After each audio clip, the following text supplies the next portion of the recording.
नमस्कार, मैं हूं रवाना मुंगई और स्वागत है आपका न्यूज इंडिया में। और इस वक्त की ये जो खबर है ये है सीधा अमेठी से, और अमेठी में दबंगई का वीडियो वायरल हुआ है। परिजनों के सामने दबंगों की तालिबानी सजा। दबंगों ने किशोरी को बेरहमी से पीटा। किशोरी की पिटाई का ये वीडियो वायरल हो गया। इसके बाद पुलिस हरकत में आई और मामला दर्ज किया गया है। और ये तस्वीरें सीधा अमेठी से आ रही हैं, आप देख सकते हैं।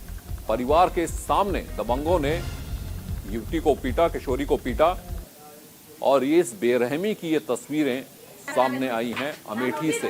वीडियो वायरल होने के बाद पुलिस हरकत में आई और ये तस्वीर आप देख सकते हैं कि किस तरह बेरहमी से इस किशोरी को पीटा जा रहा है, वो भी परिवार के सामने।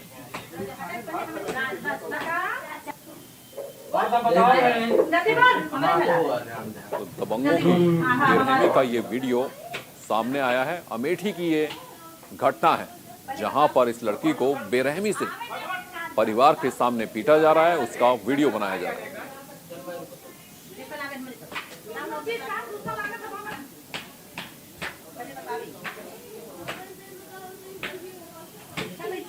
ये तस्वीरें आपको विचलित कर सकती हैं, लेकिन ये दिखाना इसलिए जरूरी है कि आप समझें कि किस तरह का अत्याचार ये वहां पर हुआ है।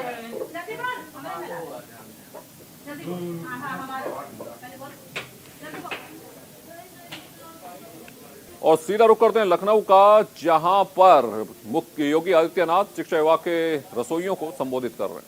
2009 में और उसके आरटीई के अंतर्गत जब ये कार्रवाई आगे बढ़ी थी, 2013 के बाद से कार्रवाई निरंतर आगे बढ़ती गई, लेकिन बाद में आरटीई के अंतर्गत पहले भारत सरकार ने ही इस पर प्रदेश सरकार के साथ कहा था कि इन चीजों को हम आगे बढ़ाएंगे।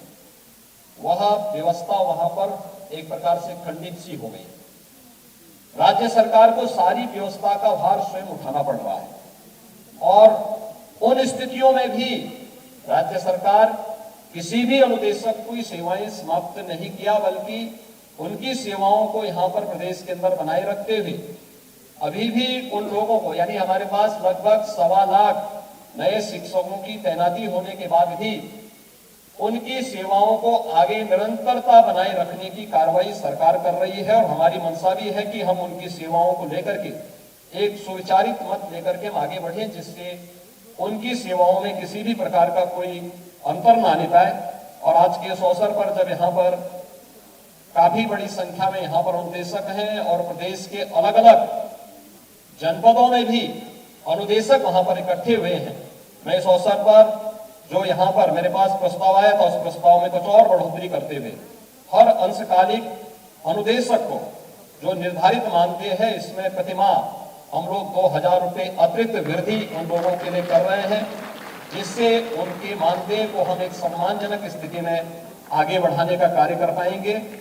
इसके साथ ही अनुदेशकों के साथ बैठ करके विभाग इस बारे में एक सुनिश्चित करें कि आने वाले समय में उनकी सेवाओं को कैसे हम अच्छे ढंग से आगे बढ़ा सकें, जिससे उनके पास एक जॉब की गारंटी हो सके।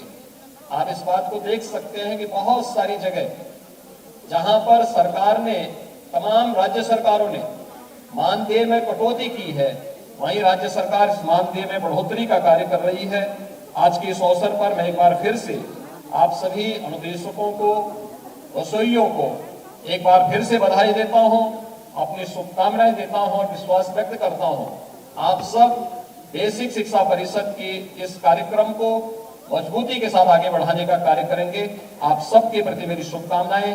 धन्यवाद। जय हिंद। यूपी में योगी आदित्यनाथ यूपी तेजी से विकास कर रहा है, ये योगी आदित्यनाथ ने कहा। तो यहाँ शिक्षा विभाग के रसोइयों और अनुदेशकों को संबोधित कर रहे थे योगी आदित्यनाथ। यूपी में तेजी से विकास हो रहा है और आज उत्तर प्रदेश में योगी आदित्यनाथ की जनसभाएं भी हैं, गोरखपुर, अमरोहा और फर्रुखाबाद में।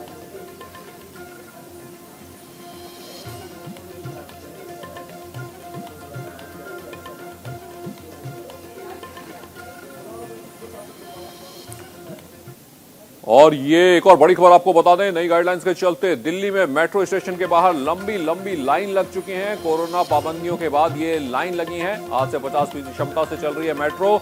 बसें भी 50% क्षमता के साथ चलाई जा रही हैं और मेट्रो स्टेशन पर कई गेट बंद किए गए हैं, कुछ गेट के जरिए ही लोग अंदर जा सकते हैं और जिसकी वजह से ये लंबी लाइन यहां पर लग चुकी है। तस्वीरें आप देख रहे हैं, सीधा मेट्रो स्टेशन से तस्वीरें हम आपको दिखा रहे हैं और लंबी लाइन मेट्रो स्टेशन के बाहर लग चुकी हैं। पाबंदियों के चलते अब 50% क्षमता के साथ ही मेट्रो चलेंगी और 50% क्षमता के साथ मेट्रो चलेंगी, साथ ही साथ खड़े होकर भी यात्रा करने की इजाजत नहीं है। तो ये तस्वीरें इस वक्त आप देख रहे हैं अक्षरधाम मेट्रो की है।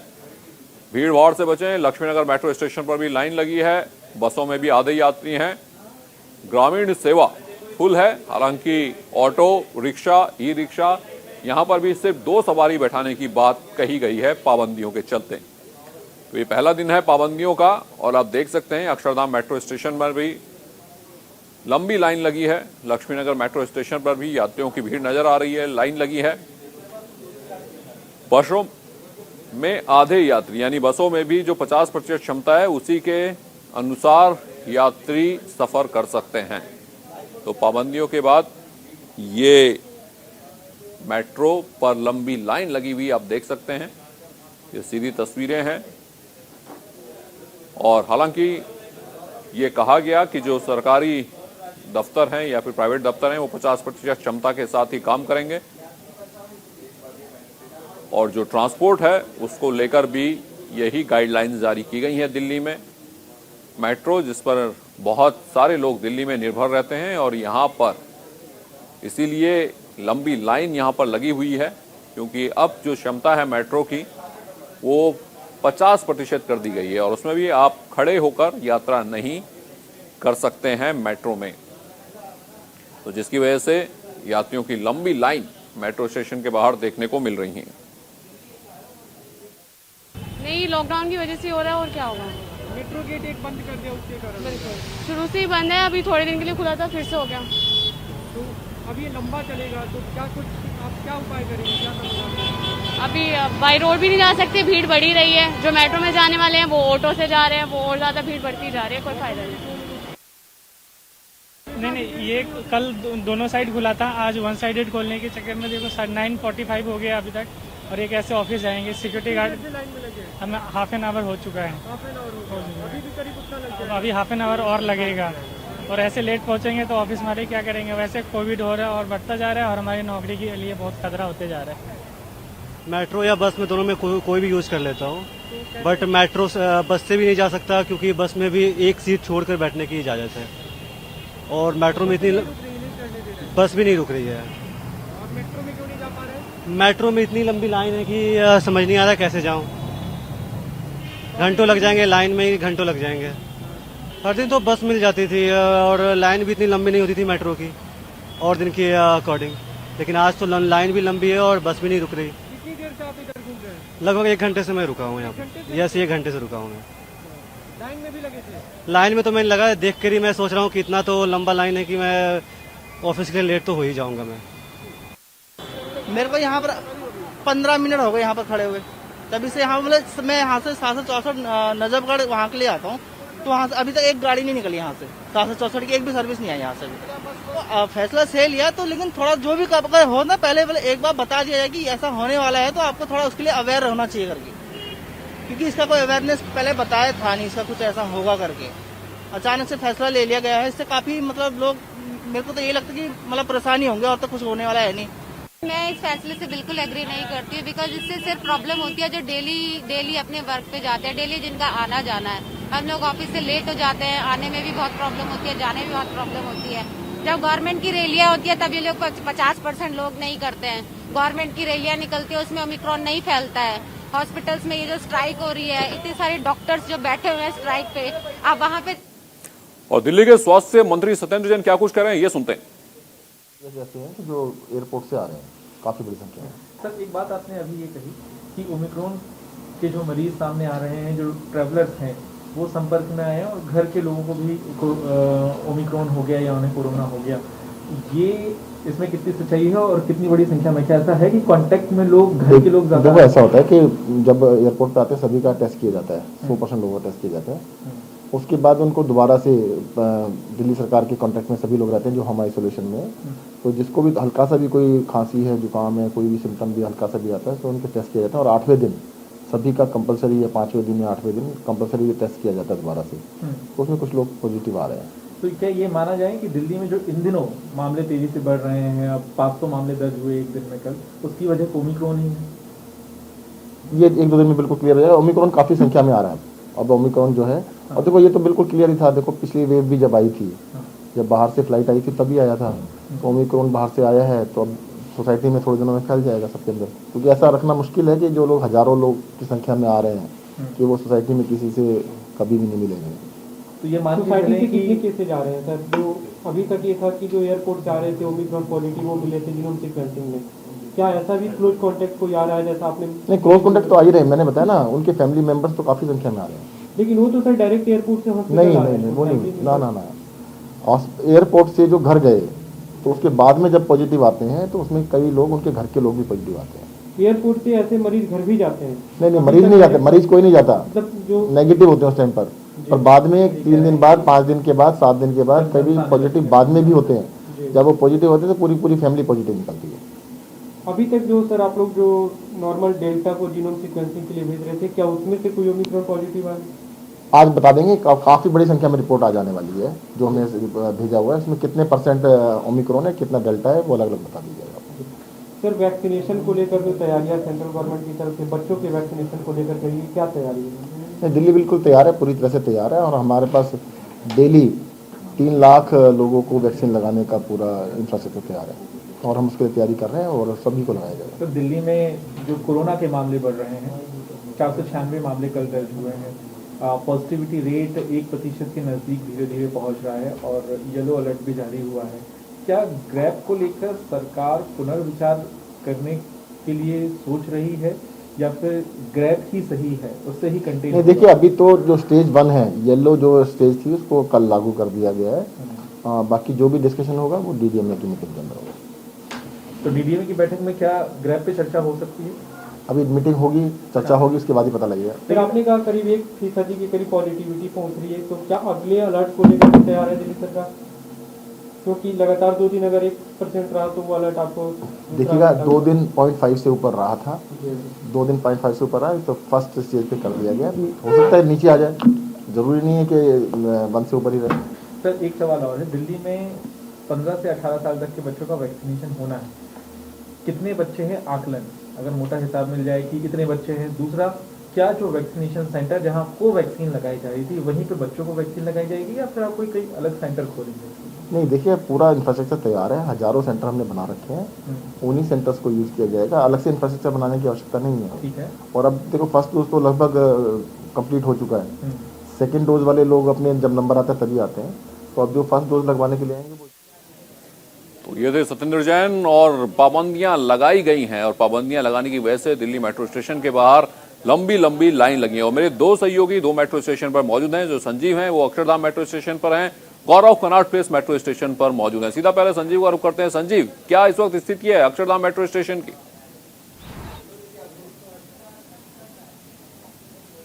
पीक समय होता है तो उस समय यहाँ पर जो है बड़ी संख्या में लोगों की भीड़ लगी हुई थी, काफ़ी लंबी लाइनें लगी हुई थी, लोगों को इंतजार करना पड़ रहा था क्योंकि जिस तरह से गाइडलाइन जारी की गई हैं, जिस तरह से जो है दिल्ली सरकार ने गाइडलाइन जारी करी हैं कि कोरोना के बढ़ते हुए खतरे को देखते हुए, जिस तरह से, क्योंकि अब जो है दिल्ली सरकार ने भी सख्ताई कर दी है, जिस तरह से उत्तर प्रदेश में नाइट कर्फ्यू जो है लागू हुआ और उसके बाद अब दिल्ली में भी नाइट कर्फ्यू लागू हो गया है। 10 बजे से सुबह 5 बजे तक ये रहेगा। इसी के साथ साथ तमाम जो सार्वजनिक स्थान हैं, तमाम रेस्टोरेंट हैं, सिनेमा हॉल हैं, स्कूल हैं और मेट्रो स्टेशन, तमाम जगह पाबंदी लगाई गई है। जो अगर बसों की बात करें तो सिर्फ सिटिंग पर जो है लोग बैठ सकेंगे, कोई भीड़भाड़ जो है कहीं पर सार्वजनिक स्थान पर किसी भी तरह की भीड़भाड़ नहीं रहेगी। हम यहाँ पर मौजूद हैं अक्षरधाम मेट्रो स्टेशन पर। यहाँ भी देखिए तमाम लोग, हालांकि यहाँ पर भीड़ लगी हुई है, बात करने की कोशिश भी करेंगे लोगों से। ये बताइए कि दोबारा से कोरोना का खतरा बढ़ रहा है, तो ऐसे में क्या लगता है आपको? बिल्कुल सर, लग तो रहा है कि बढ़ने के चांसेस है। लोगों को एहतियात बरतनी चाहिए, सोशल डिस्टेंस का पूरा पालन करना चाहिए, गैपिंग बनाने की रखनी चाहिए। मेट्रो स्टेशन में भीड़ थी सुबह काफ़ी ज़्यादा, बिल्कुल भीड़ थी, लेकिन वहाँ पे सोशल डिस्टेंस का जो करवा रहे हैं वो बहुत अच्छा कर रहे हैं फिलहाल। संजीव, एक बार कनॉट प्लेस का भी रुख करते हैं। कनॉट प्लेस में गौरव हमारे सहयोगी जुड़ रहे हैं हमारे साथ। गौरव, कनॉट प्लेस जो मेट्रो स्टेशन है वहां पर वैसे ही बहुत ज्यादा भीड़ रहती है, इस वक्त वहां की क्या स्थिति है? रमन, पहले सीधे तस्वीरों से ही शुरुआत करूंगा मैं। ये देखिए, ये गेट नंबर 6 है। अमूमन यहाँ पे सुबह का जो वक्त होता है लंबी कतारें रहती हैं, लोग जो है वो निकलते हैं, क्योंकि यहाँ से ही निकलने के बाद राजीव चौक मेट्रो स्टेशन से निकलने के बाद कनॉट प्लेस की कनेक्टिविटी लोगों को मिलती है, तो घूमने भी लोग आते हैं और तमाम लोग यहाँ से निकलते। देखिए, आज जो भीड़ है थोड़ी सी कम नजर आ रही है, क्योंकि एहतियातन लोग जो है उनको समझ आ रहा है कि 50% कैपेसिटी के साथ ही मेट्रो जो है वो रन कर रही है। इसी वजह से यहां तो राहत की खबर है, लेकिन अक्षरधाम की बात करें, गाजियाबाद की बात करें, तो वहां के जो मेट्रो स्टेशन हैं वहां पे लंबी कतारें लगी हुई हैं। कारण दो है। अगर आप गाजियाबाद से ट्रेवल कर रहे हैं तो देखिए आनंद विहार बस स्टैंड है वहां पर, तो जो बसों से आने वाले लोग हैं वो मेट्रो का सफर भी तय करते हैं, तो ऐसे में कनेक्टिविटी जो है वो मेट्रो और बस दोनों की हो रही है, तो यात्रियों की जो भीड़ है उन जगहों पर ज्यादा देखने को मिलेगी। हालांकि राजीव चौक जैसे जो स्टेशन है, दिल्ली के लुटियंस जोन में आने वाले जो मेट्रो स्टेशन हैं वहां पर इतनी भीड़ नहीं दिखाई दे रही है, लेकिन लोगों को समस्याएं जरूर हो रही हैं। गौरव, आपके पीछे ऑटो स्टैंड भी नजर आ रहा है, ऑटो वाले भी वहां पर खड़े हुए हैं और ये गाइडलाइन उनके लिए भी थी कि 2 से ज्यादा सवारी नहीं बैठाई जाएगी, तो वहां पर भी कुछ इस तरह की स्थिति है?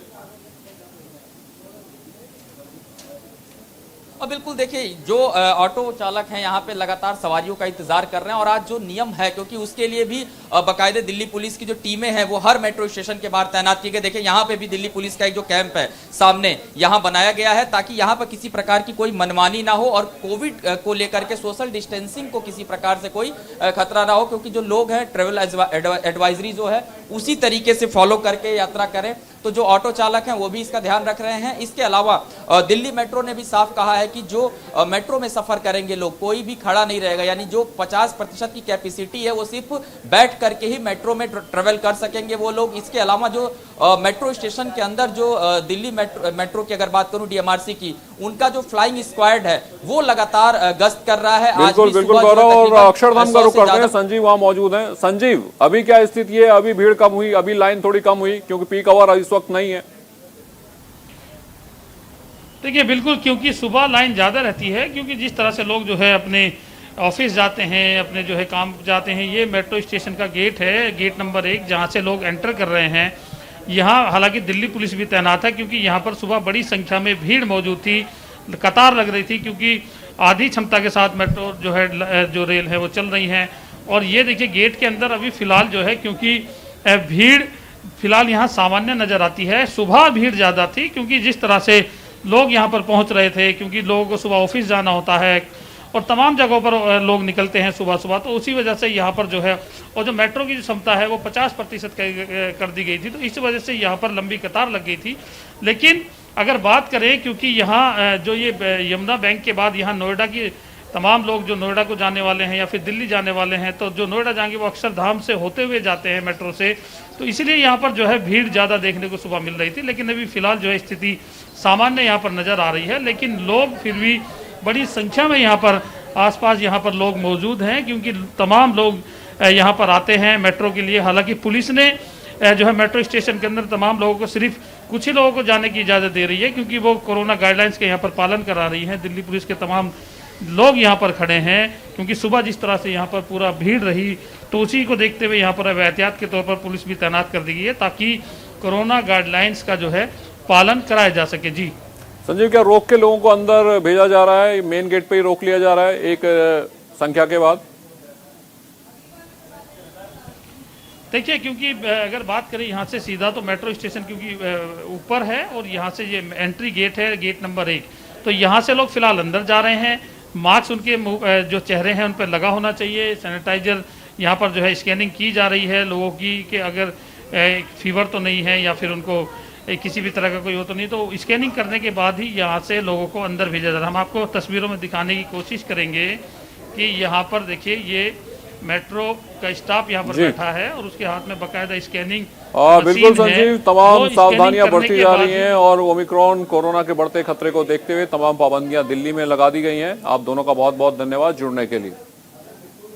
और एक और बड़ी खबर का रुख करते हैं। पीयूष जैन के कन्नौज वाले घर से 17 करोड़ कैश जब्त, 4 बक्सों में 17 करोड़ कैश लेकर निकली एसबीआई की टीम। कन्नौज में पीयूष के घर 23 किलो सोना, 600 किलो चांदी भी जब्त की गई। पीयूष जैन के घर मिला सोना, डीआरआई को सौंपा गया। तो ये बड़ी खबर आपको बता दें, रेड खत्म हो चुकी है। कन्नौज में पीयूष के घर से सोना मिला और 600 किलो चांदी भी मिली। बक्सों में भरकर ये सोना चांदी नगद एसबीआई लेकर जाया जा रहा है। और ये तस्वीरें इस वक्त आप देख रहे हैं। लगातार रेड चल रही थी, रेड अब खत्म हो चुकी है। कन्नौज वाले घर से भी एसबीआई की टीम बक्सों में भरकर ये पैसा सोना चांदी लेकर जा चुकी है, निकल चुकी है। तस्वीरें इस वक्त आप देख रहे हैं। कन्नौज से ये तस्वीरें सीधा सामने आ रही हैं। पीयूष जैन के घर पर रेड पड़ी थी और लगातार ये पैसा, नकदी, सोना चांदी कन्नौज कानपुर दोनों घरों से बरामद हुआ। जो सोना मिला है उसे डीआरआई को सौंपा गया। 17 करोड़ कैश जब्त किया गया कन्नौज वाले घर से। और ये एसबीआई की जो टीम है बक्सों में कैश भर कर निकल चुकी है। 23 किलो सोना और 600 किलो चांदी भी जब्त की गई।